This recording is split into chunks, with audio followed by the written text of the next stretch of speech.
বন্ধুগণ আমার, আমি আজকে আপনাদের সামনে তেলাওয়াত করেছি সূরা আল ফিল। তো ফিল মানে হচ্ছে হাতি। এটা মক্কায় নাজিল করেছে। কোথায় নাজিল করেছে আরো ভালো করে খেয়াল করুন। আমি একেবারে দাগ খতিয়ান কমপ্লিট করে আপনাদের সামনে বলে যাব। বুঝতে পারলেন? একেবারে দাক্ষতিয়ান সহ সব আপনাদের সামনে পরিষ্কার করে বলে দিয়ে যাব, যাতে করে অন্তত পক্ষে কোরআনুল কারীমের একটা সূরা সম্পর্কে আপনাদের ভালো ধারণা হয়ে যায়। বোঝা গেল? বন্ধুগণ আমার, কোরআনুল কারীমের তাফসীর যদি কোনো মানুষের সামনে যদি তেলাওয়াত করে, যদি মানুষকে যদি বুঝায়, আল্লাহ রাব্বুল আলামিন ওই বান্দার আমলনামায় 1000 রাকাত নফল নামাজের সওয়াব দান করে দেন। আজকে যারা আলোচনা শোনার জন্য যারা এসেছেন, যারা বসেছেন, এদের আমলনামায় আল্লাহ রাব্বুল আলামিন 100 রাকাত নফল নামাজের সওয়াব দান করে দেবেন। অন্য জায়গায় বর্ণনা করা হয়েছে, যেই জায়গায় কোরআনের আলোচনা চলে, হাদিসের আলোচনা যখন চলে, ওই জায়গায় মানুষের যখন ভিড় করে যায়, ভিড় করে যখন বসে বসে যখন শুনতে থাকেন, আমার আল্লাহ রাব্বুল আলামিন তখন বলে, قد غفرت لكم وبدلت سيئاتكم حسنات। আমার বান্দারা, তোমরা বাড়িতে ফিরে যাও। আমি আল্লাহ রাব্বুল আলামিন তোমাদের জীবনে যত গুনাহ আছে, আজকে কোরআন হাদিসের এই মাহফিলে বসার কারণে আমি আল্লাহ তাআলা তোমার জীবনের সব গুনাহগুলো আজকে মাফ করে দিলাম। ওয়া বাদদালতু সাইয়্যাতিকুম হাসানাত।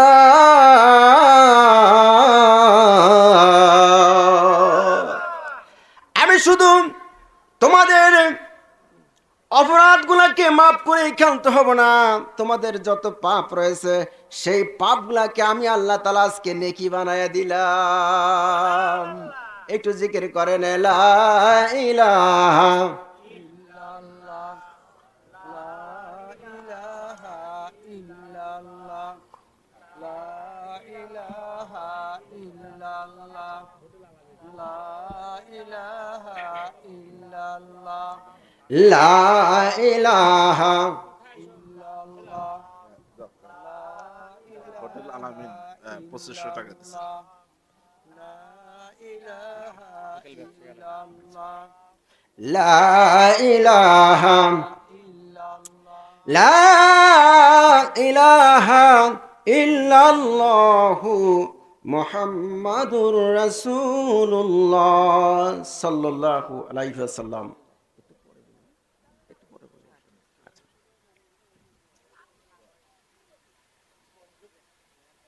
তাহলে কথা বলতেছে, কোরআনুল কারীমের সূরাগুলোকে দুই ভাগে বিভক্ত করেছেন। একটা হচ্ছে মাক্কি সূরা, একটা হলো মাদানী সূরা। যেই সূরাগুলা বিশ্বনবীদের মক্কায় থাকাকালীন সময়ে নাজিল করা হয়েছে, ওই সূরাগুলাকে মাক্কি সূরা বলে। ওই সূরাগুলাকে কোরআনুল কারীম যখন পড়বেন দেখবেন সূরার শুরুতে লেখা আছে সূরাতু আল ফিল মাক্কিয়া, এরকম আছে কি নাই? বুঝবেন এটা মক্কায় নাজিল করেছে। আর যেই সূরার শুরুতে মাদানিয়া লেখা আছে, বুঝবেন এটা মদিনায় নাজিল করেছে। তাহলে সূরা কয় প্রকার? আমি কিন্তু আগেই বলেছি, আপনাদের একবারে সাপ সাপ দাগ খতিয়ান সব বলে দেব। সব দাগ খতিয়ান পরিষ্কার করে আপনাদেরকে বলে দেব। তাহলে সূরার নাম হলো ফিল।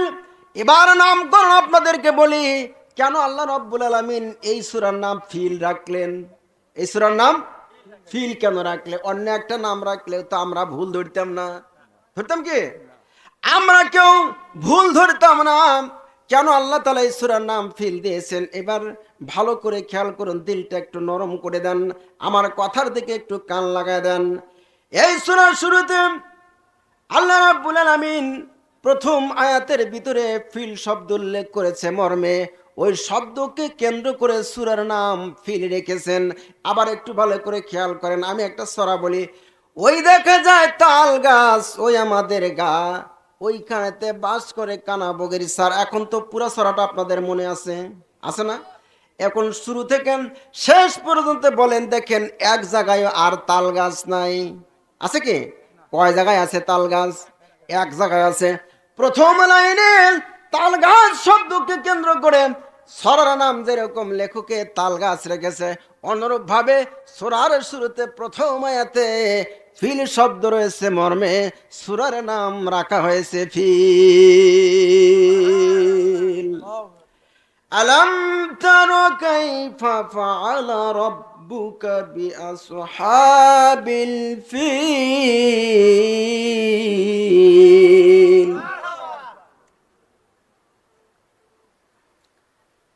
নামকরণের কিছু বৈশিষ্ট্য থাকে।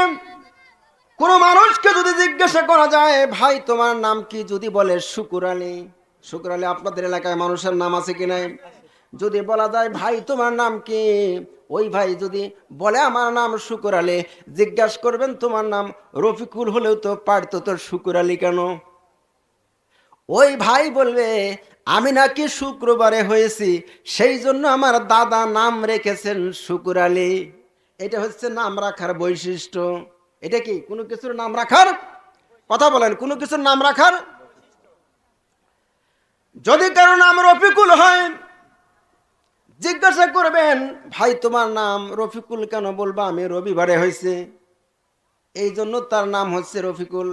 অনুরূপভাবে সূরার শুরুতে ফিল শব্দ রয়েছে, এই জন্য সূরার নাম হলো ফিল। আমি কি আপনাদের বুঝাইতে পারছি? বন্ধুগণ আমার, এবার বলবো হচ্ছে সারা নজরুল কেন আল্লাহ রাব্বুল আলামিন এই সূরাটা মানুষের জন্য নাজিল করেছেন, আমাদের জন্য নাজিল করেছেন। কেন নাজিল করেছেন এখন কেন আলোচনা করব, পরে আবার বিস্তারিত আপনাদের শোনানো হবে ইনশাআল্লাহ। অসুবিধা হচ্ছে না তো? বন্ধুগণ আমার, আর এই সূরাটা আমি আপনাদের সামনে কেনই বা আলোচনায় নিয়ে এসেছি। আজকে তো মসজিদের সভা, কিসের সভা? মসজিদের সভা। আর এই মসজিদ হচ্ছে কাবার একটা অংশ। মসজিদ কি? কাবার একটা অংশ। আর কাবা ঘর আল্লাহ রাব্বুল আলামিন পৃথিবীতে ফেরেশতাদের দ্বারা সর্বপ্রথম নির্মাণ করে দিয়েছেন। আজ পর্যন্ত 11 বার কাবা শরীফ নির্মাণ করা হয়েছে। কয়বার আপনারা কে কে জানেন? এই 11 বার কারা নির্মাণ করেছে এই নামের ইতিহাস জানেন কেউ? কেউ কোনোদিন মনে হয় শোনেন নাই। শুনছেন কি? কেউ কোনোদিন শোনেন নাই। এক নয় দুই নয়, 11 বার কাবা শরীফ নির্মাণ করেছেন। আমি অন্তত পক্ষে বিস্তারিত বলার সময় সুযোগ না হলেও আপনাদের ধৈর্য না কুলালে সংক্ষিপ্তভাবে 11 জন নির্মাতার নামে আপনাদের সামনে আলোচনা করবে ইনশাআল্লাহ। বন্ধুগণ আমার, সূরা ফিল এই জন্য তেলাওয়াত করেছি যেহেতু মসজিদের একটা মাহফিল। কাবা শরীফ আল্লাহ রাব্বুল আলামিন দুনিয়াতে প্রথমে ফেরেশতাদের দ্বারা নির্মাণ করেন। এরপরে দ্বিতীয়বার আদম আলাইহিস সালাম, তৃতীয়বার শীস আলাইহিস সালাম, চতুর্থবারে ইব্রাহিম আলাইহিস সালাম, পঞ্চমবারে আমালেকা গোত্র, ষষ্ঠবারে বনু কুরাইজা, সপ্তমবারে কুসাই বিন কিলাব, অষ্টমবারে কুরাইশ গোত্র, নবমবারে আব্দুল্লাহ বিন জুবাইর, দশমবারে হাজ্জাজ বিন ইউসুফ, 11 নম্বরে তুরস্কের বাদশাহ মুরাদ খান। বলেন মারহাবা। এই যে 11 বার কাবা শরীফ নির্মাণ করা হয়েছে, ঐতিহাসিকেরা সুন্দর করে তাদের নামটা লিখে রেখেছেন। কথা বলেন ঠিক কিনা? কিন্তু বাড়ির পাশে ছোট্ট একটি মসজিদ রয়েছে, আশেপাশে অনেক দামি দামি মসজিদ রয়েছে। ওই মসজিদগুলো কারা নির্মাণ করেছেন কিন্তু সেই সমস্ত নির্মাতাদের নাম ঠিকানা কোনো ভলিউম বা এলাকার কোনো ডায়েরিতে লেখা নাই। কথা বলেন ঠিক কিনা? বন্ধুগণ আমার, আমি আপনাদের সামনেই আলোচনা করব।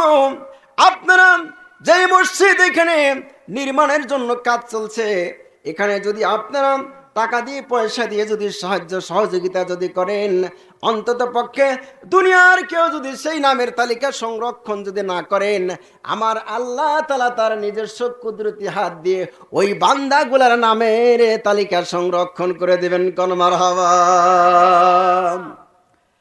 যাই হোক, তাহলে আমি আপনাদের সামনে বলতেছি কেন আল্লাহ তাআলা সূরা ফিল নাজিল করেছেন। সূরা ফিল এই কারণে নাজিল করেছেন বিশ্বনবীকে যখন নবুয়ত দান করলেন, নবুয়ত দান করার পরে যখন কালেমার দাওয়াত দেওয়া যখন শুরু করে দিলেন, কালেমার দাওয়াত দেওয়া শুরু করার পর সঙ্গে সঙ্গে তার উপরে অত্যাচার নির্যাতন স্টিম রোলার চাপিয়ে দেওয়া হয়েছিল। কথা বলেন ঠিক কিনা?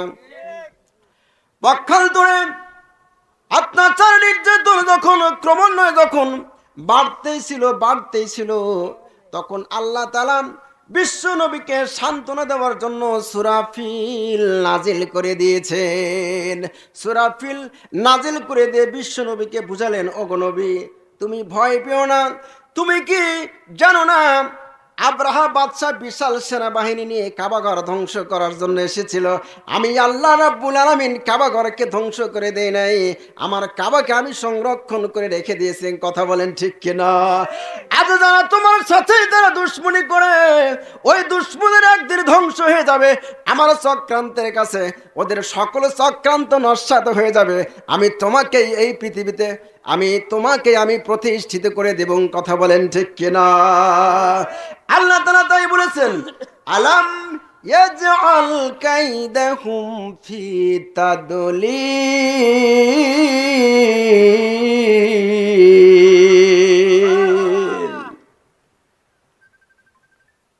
এটা হলো শানে নজুল, এটা হচ্ছে শানে নজুল। কেন আল্লাহ তাআলা এই সূরা ফিলটা নাজিল করলেন?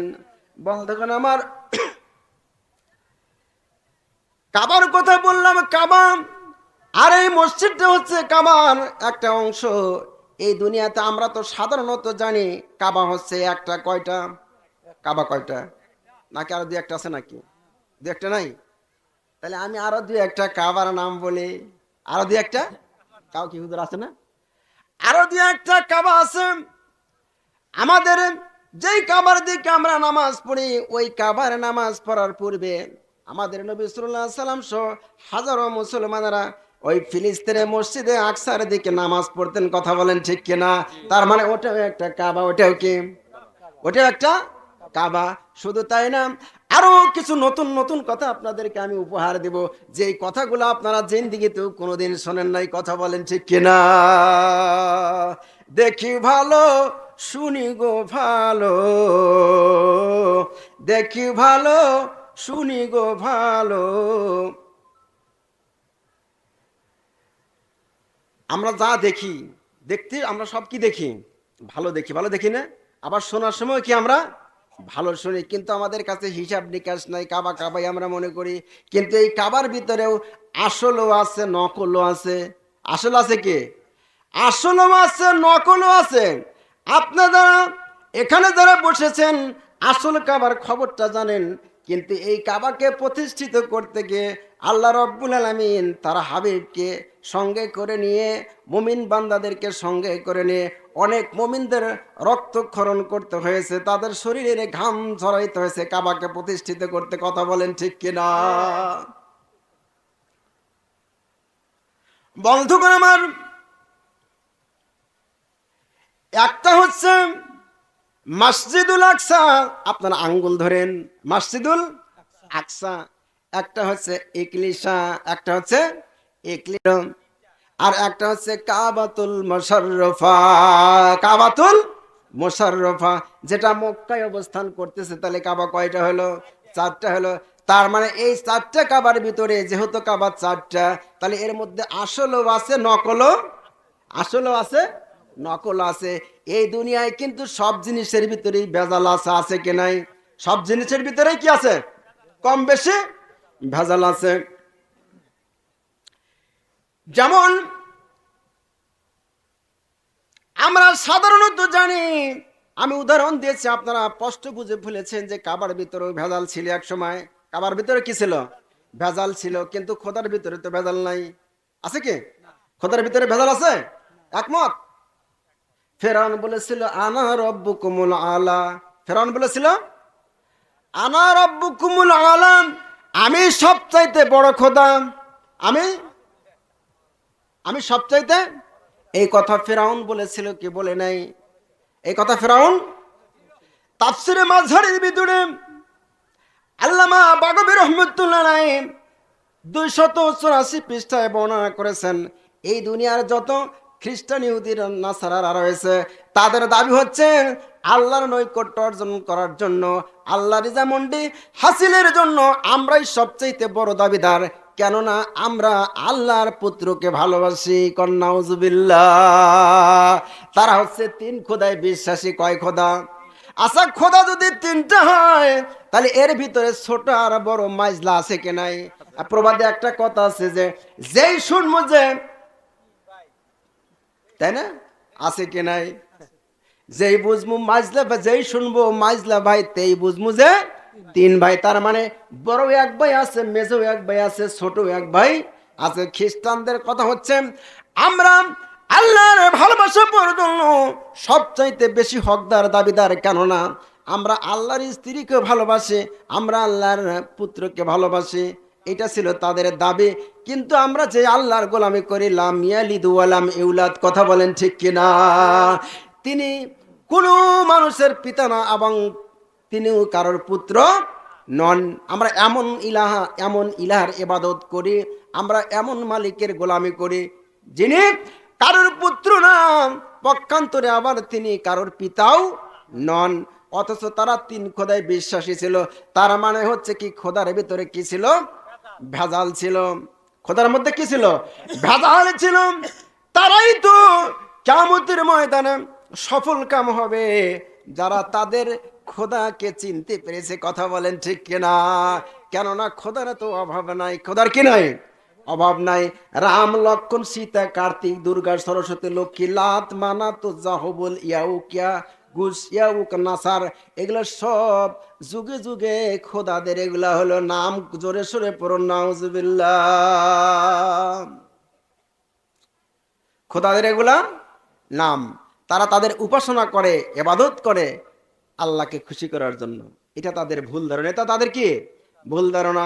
তখন আল্লাহ রাব্বুল আলামিন জিবরাইলকে ডাক দিয়ে বলেছিলেন, ওগো জিবরাইল, যাও যাও আমার নবীকে বলে দাও, তারা ওই ঈসাকে ভালোবেসে, মরিয়মকে ভালোবেসে আল্লাহর নৈকট্য অর্জন করতে চায়, তাদেরকে খোদা বলে তারা উপাসনা করতে চায়। তুমি বলে দাও, মানুষেরা যদি আল্লাহর ভালোবাসা যদি পেতে চায়, কুল ইন কুনতুম তুহিব্বুনাল্লাহ ফাত্তাবিউনি ইউহিব্বুকুমুল্লাহ ওয়া ইয়াগফির লাকুম যুনুবাকুম আল্লাহু গফুরুর রহিম। মানুষেরা যদি আল্লাহর ভালোবাসা যদি পেতে চায়, তাহলে আমি নবীর ইত্তেবা করতে হবে, অনুসরণ করতে হবে। আমি নবীকে ভালোবাসতে হবে, মহব্বত করতে হবে। এই বাদ দিয়ে অন্য কোনো নেতা নেত্রী, অন্য কোনো, এমনকি নেতা নেত্রী তো দূরের কথা, বিশ্বনবীকে বাদ দিয়ে এখন যদি কোনো মানুষ অন্য নবীর আদর্শেও যদি উজ্জীবিত হয়, কিয়ামতের দিন সেও আল্লাহর নৈকট্য অর্জন করতে পারবে না। বোঝা গেল কি বন্ধুগণ আমার?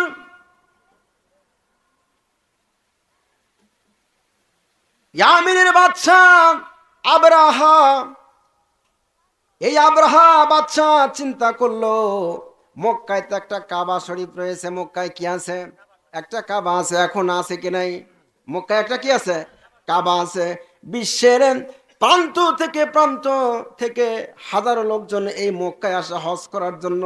হজ বলেন আর তীর্থ বলেন তাদের ভাষায়, হজ বলেন আর তীর্থে বলেন, যেটাই বলেন না কেন, হাজারো মানুষ মক্কায় আসে। মক্কার ব্যবসা বাণিজ্য তো জমজমাট হয়, ভালো হয়।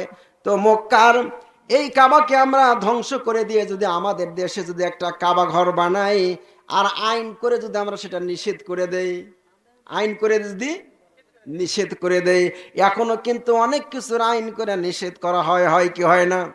বন্ধুগণ আমার, আবরাহা বাদশা চিন্তা করলাম, বিশ্বের প্রান্ত থেকে হাজারো লোকজন মক্কায় যায় হজ করার জন্য। আমি মক্কার কাবাকে ধ্বংস করে দিয়ে আমি ইয়ামিনে রাজধানী সানায় একটা কাবা বানাবো, আর ঘোষণা করে দিব আর মক্কায় হজ করার জন্য যাওয়া যাবে না। এটা আমার আইন। এটা কি আমার আইন? শুধু মুখেই বলাই ক্ষান্ত হলেন না। আবরাহা বাদশা কাবা নির্মাণ করে নাম দিলেন কাইলা। একটু আগে বলছি না, নাম দিলেন আমি বিস্তারিত সবগুলা না বলতে পারলেও তো দুই একটা বলতে চাইছে। আব্রাহা বাদশাহ কাবা ঘর নির্মাণ করলেন, নাম দিলেন হচ্ছে কাইলা। তার মানে নামের সাথে নাম মিলেছে। নামের সাথে কি করছে? নামের সাথে নাম নামের সাথে নাম মিলাইছে, নাম দিলেন কাইলা। আর অ্যালাউন্স করে দিলেন, ঘোষণা করে দিলেন, আজ থেকে আর মক্কায় হজ করতে যাওয়া যাবে না, এখন থেকে হজের জন্য ইয়ামিনে আসতে হবে। কোথায়? এটা কিন্তু সরকারি আইন ছিল। কি ছিল? এটা সরকারি আইন ছিল। তদানীন্তন সময় রোম, পারস্য এবং ইয়ামিন এরা একেবারে একত্রিত হয়ে তারা ব্যবসা বাণিজ্য এবং খ্রিস্ট ধর্ম প্রচারের জন্য তাদের দুইটা উদ্দেশ্য ছিল। একটা হচ্ছে পৃথিবীতে খ্রিস্টান ধর্ম চালু করা, খ্রিস্টান ধর্মকে প্রতিষ্ঠিত করা। দুই নম্বরে ব্যবসা বাণিজ্যের পথকে উন্মুক্ত করে দেওয়া, যাতে ব্যবসা বাণিজ্য তাদের ভালো হয়। এখনো কিন্তু ব্যবসা বাণিজ্য তাদেরই ভালো। এখন মুসলমানদের চাইতে কিন্তু খ্রিস্টানদেরই ব্যবসা বাণিজ্য ভালো নাকি খারাপ? এটা তাদের পূর্ব পরিকল্পিত, এটা তাদের পূর্ব পরিকল্পিত চিন্তা ভাবনা, যেন তাদের ব্যবসা বাণিজ্য জমজমাট হয়। এই চিন্তা চেতনা এখনো আছে কি নাই? এই চিন্তা চেতনা এখনো তাদের আছে। কিভাবে মুসলমানদের কাছ থেকে ব্যবসা বাণিজ্যকে ছিনিয়ে নেওয়া যায়, এই চিন্তা ভাবনা করে তারা চিন্তা করলো মুসলমানদের কাছ থেকে আমরা ব্যবসা বাণিজ্যকে ছিনিয়ে নিব।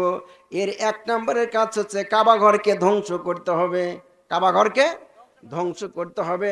পক্ষান্তরে যেহেতু কাবার ভক্ত আছে, অনুরক্ত আছে, হাজারো মানুষ কাবার দিকে বছরে একবার যায়, তো অন্তত পক্ষে এই ভক্ত বিন্দুদের জন্য একটা যেন তেন কাবা তো বানায়া দিতে হবে। কথা বলেন ঠিক কিনা? তাই ইয়ামিনের রাজধানী সানাতে একটা কাবা নির্মাণ করলেন। কাবার নাম দিলেন হচ্ছে কাইলা। নামে নামে মিলাই দিলেন, কাবার পরিবর্তে কাইলা। আইন হয়ে গেল, সারা দেশে অ্যালাউন্স করে দিলেন আর কোনো জায়গায় হজ করতে যাওয়া যাবে না, কায়লায় আসতে হবে। এই কথা যখন মক্কার ভিতরেও অ্যালাউন্স হয়ে গেল, ঘোষণা হয়ে গেল, মক্কার কয়েকজন যুবক, কিতাবের ভিতরে লিখেছে কয়েকজন যুবক রাতের অন্ধকারে ওই কায়লার ভিতরে প্রবেশ করে সেখানে পায়খানা করে অপবিত্র করে দিয়েছেন। আর একটা বর্ণনায় আছে, পক্ষান্তরে আর একটা বর্ণনায়, আর একটা বর্ণনায় রয়েছে যে কয়েকজন যুবক ওই কায়লাতে আগুন ধরিয়ে কায়লাকে তারা পুড়িয়ে দিয়েছে। এই দুইটার যে কোনো একটার প্রতি যদি আমরা বিশ্বাস করি, এতে কোনো সমস্যা নাই, এতে কোনো সমস্যা নাই। এই সংবাদটা আব্রাহা বাদশার কাছে চলে গেল যে এতদিনের দীর্ঘ পরিকল্পনা করে যে আমরা কাবা বানাইছি, সেই কাবা ওই মক্কার কুরাইশ গোত্রের কয়েকজন যুবক এসে আমাদের কায়লাকে অপবিত্র করে দিয়েছে। আগের চাইতে এই মক্কার কাবার প্রতি যে তাদের রাগ রয়েছে, এটা কমছে নাকি বাড়ছে? এটা কমছে নাকি বাড়ছে? আগের চাইতে আরো বহু গুণে আব্রাহা বাদশার রাগ আরো বৃদ্ধি পেয়েছে। তারা সিদ্ধান্ত নিল, আমি যতক্ষণ না ওই মক্কার কাবাকে ধ্বংস করে দিতে না পারবো, ততক্ষণ পর্যন্ত আমি স্থির হব না। এই পরিকল্পনা নিয়ে তিনি 60,000 সৈন্য তিনি প্রস্তুত করলেন। কত হাজার? আরো চিল্লাই বলেন কত হাজার? 60,000 সৈন্য প্রস্তুত করলেন। তার ভিতরে 15টি হাতিও ছিল। এক জায়গায় লিখেছে 9টি হাতি ছিল, আর এক জায়গায় বর্ণনা করেছেন 15টা হাতি ছিল। কয়টা হাতি? 15টা হাতি ছিল। এই হাতিদের ভিতরে যেই হাতিটা সবচাইতে বড় ছিল, বধ ছিল, ওই হাতির নাম ছিল হচ্ছে হাতিয়ে মাহমুদ।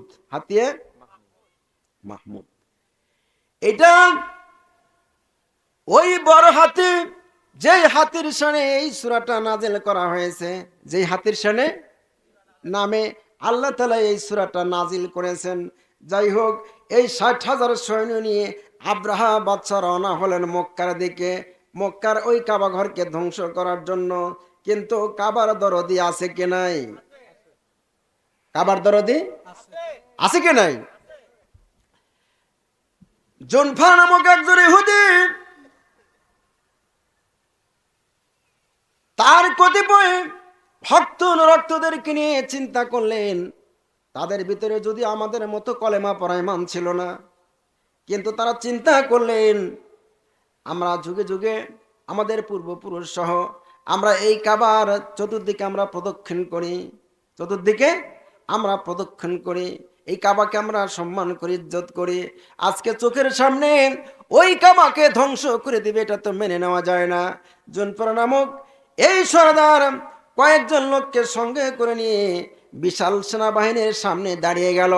কিছুক্ষণ যুদ্ধ করার পর তিনি তাদের হাতে পরাজিত এবং নিহত হলেন। কয়েকজন মানুষ নিয়ে কি 60,000 সৈন্যের সামনে টেকা যায়? কথা বলেন, টেকা যায় কি? তিনি তাদের হাতে বন্দী হলেন এবং নিহত হয়ে গেলেন। পক্ষান্তরে আব্রাহা বাদশাহ সামনের দিকে রওনা হলেন। সামনের দিকে রওনা হয়ে যখন খাসামি এলাকায় যখন পৌঁছলেন, এই খাসামি এলাকায় পৌঁছলে সে কাইলা সেইখানকার সর্দার, তিনি আবার তার নাম ছিল হচ্ছে নুফাইল বিন হাবিব। এই নুফাইল বিন হাবিব তিনি তার কিছু দল বল নিয়ে আব্রাহাম বিশাল সেনাবাহিনীর সামনে দাঁড়িয়ে গেলেন। বিশাল সেনাবাহিনীর সামনে যখন দাঁড়িয়ে গেলেন, কিছুক্ষণ তাদের সাথে যুদ্ধ করলেন। যুদ্ধ করার পরে তিনি পরাজিত হলেন এবং তাদের হাতে তিনি বন্দী হলেন। যখন তিনি তাদের হাতে যখন বন্দী হলেন, তখন তিনি চিন্তা করলেন যে মইরা লাভ কি, মইরা লাভ কি। তিনি সিদ্ধান্ত নিলেন, আমি মরতে চাই না, আমি বাঁচতে চাই। ওই আব্রাহা বাদশার কাছে বলতেছে, আমাকে যদি প্রাণ ভিক্ষা দেন, আমি আপনাকে মক্কা কাবাঘর ধ্বংস করার জন্য আমি পথ দেখায় দিব। আপনারা তো পথ চেনেন না, আপনারা তো পথ চেনেন না। যেমন 1971 সনে পাকিস্তানি হানাদার বাহিনী যখন বাংলাদেশে এসেছিল, আমাদের দেশে অনেক রাজাকারেরা ওই পাকিস্তানি আর্মিদের পথ দেখায় দিয়েছেন। কথা বলেন ঠিক কিনা? এখনো যেরকম ওই রাজাকার যেরকম বাংলাদেশে ছিল, আজ থেকে 1,500 বছর পূর্বেও কিন্তু ওই রাজাকার ছিল কি নাই? এর মধ্যে যেমন নুফাইল বিন হাবিব আব্রাহা বাদশাকে বললেন, আপনি যদি আমাকে যদি জিন্দা যদি রাখেন, আমি দায়িত্ব নিব কাবাঘর ধ্বংস করার জন্য।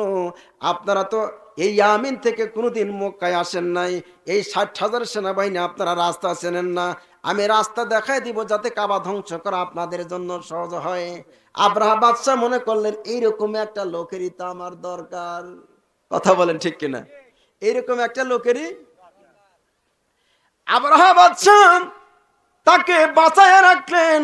তাফসীরের কিতাবে লেখে, আব্রাহা বাদশাহ তাকে সঙ্গে করে নিয়ে সামনের দিকে রওনা হলেন। আমি একটু শর্টে বলতেছি, একটু একটু সংক্ষেপ করার জন্য চেষ্টা করতেছি। সামনের দিকে অগ্রসর হওয়ার পরে তিনি তায়েবের সন্নিকটে যখন পৌঁছলেন, আমি একেবারে খুব তাড়াহুড়া করে, মানে চোখের পলকে ইয়ামিন থেকে তায়েব পর্যন্ত নিয়ে আসলাম, যাতে করে আমি এর একটা লক্ষ্য আমার রয়েছে, আমি সেদিকে যেন যেতে পারি। তায়েবের সন্নিকটে যখন পৌঁছলেন, তায়েবের সর্দার ছিল, ওই তায়েবের সর্দার চিন্তা করলেন, আমরা এই 60,000 সেনাবাহিনীর সামনে তো টিকতে পারবো না। পারবে? যারা ইসলামের ইতিহাস যারা পড়েছেন, আহজাবের যুদ্ধে প্রায় 70টি গোত্র কুরাইশদের, প্রায় পার্শ্ববর্তী রাষ্ট্র সহ 70টি গোত্র মিলেন মুসলমানদের বিরুদ্ধে যখন তারা যুদ্ধ যখন করতেছিলেন, তাদের সৈন্য সংখ্যা ছিল 10,000। কয় হাজার? 10,000। আর ইয়ামিনের আসছে 60,000। কয় হাজার? তো আহজাবের যুদ্ধে কুরাইশিরা সৈন্য সংগ্রহ করতে পেরেছিলেন মাত্র 10,000। তো আমরা তো সংখ্যার দিক তো অনেক তো কম, আর তখন তো আরো অনেক কম ছিল, এটা বোঝানোর জন্য বললাম, আরো অনেক কম ছিল, আমরা তো তাদের সামনে টিকতে পারবো না। তাই চিন্তা করলেন, আমরা তাদের হাতে একটা সন্ধি করব, একটা চুক্তি করব। কি করব? একটা চুক্তি করব, সন্ধি করব, একটা ঐক্য করব। চুক্তিটা হচ্ছে, তাদের একটা দেবতা ছিল, তার নাম হচ্ছে লাত। নাম কি? লাত। এই যে এখনকার আধুনিক যুগের কিছু খোদা আছে, যেমন রাম, লক্ষণ, সীতা, এটা কিন্তু বড় বড় খোদারা। রাম, লক্ষণ, সীতা, এইটা হচ্ছে, এই তিনটা হচ্ছে বড়, বর্তমান যুগের বড়। এইটা আধুনিক যুগের খোদা। এর চাইতে 1,500 বছর আগে নাম করা যে সমস্ত খোদা ছিল, এদের ভিতরে ছিল লাত, মানাত, ওজ্জা। বলেন, লাত, মানাত, ওজ্জা, এটা হচ্ছে এর মানে মধ্যযুগের খোদা। এটা হচ্ছে কি? মধ্যযুগের খোদা লাত, মানাত, উজ্জা, এটা হচ্ছে মধ্যযুগের খোদা। আর বর্তমান যুগে হচ্ছে রাম, লক্ষ্মণ, সীতা। আবার হিন্দু ভাইয়েরা আশেপাশে থেকে কেউ আপনারা মনে করেন না, আমার আলোচনাকে কাউন্টার হিসেবে মনে করেন না যে হুজুর কাউন্টার মানে বক্তব্য দিচ্ছে আমাদের বিরুদ্ধে, তা না। আমার সামনে যারা বসে আছে আমি তাদেরকে বোঝানোর জন্য বলতেছি, বোঝা গেল তো? এরপরে ইয়াউক, ইয়াগুস, নাসার, এটা হচ্ছে প্রাচীন যুগের খোদা। এগুলা কি? এটা প্রাচীন যুগের, এটা প্রাচীন যুগের খোদা। বন্ধুগণ আমার, এই তাইবের সর্দার চিন্তা করলো আমাদের একটা খোদা আছে মধ্যযুগের, যেটা খোদা তার নাম হচ্ছে লাত। তার নাম কি? এই লাত কাবা ঘরে 360টি দেবদেবী ছিল। এই 360টা দেবদেবীর ভিতরে একটা খোদা ছিল, তার নাম হলো লাত। তার নাম কি? লাত। তারা চিন্তা করলো আমাদের খোদাকে যেই করে হোক বাঁচান লাগবে। কাকে বাঁচান লাগবে? কাকে বাঁচান লাগবে? আর খোদাকে বাঁচান লাগবে। কাকে বাঁচান লাগবে? তাই বের মানুষ চিন্তা করলো যে কোনো ভাবে,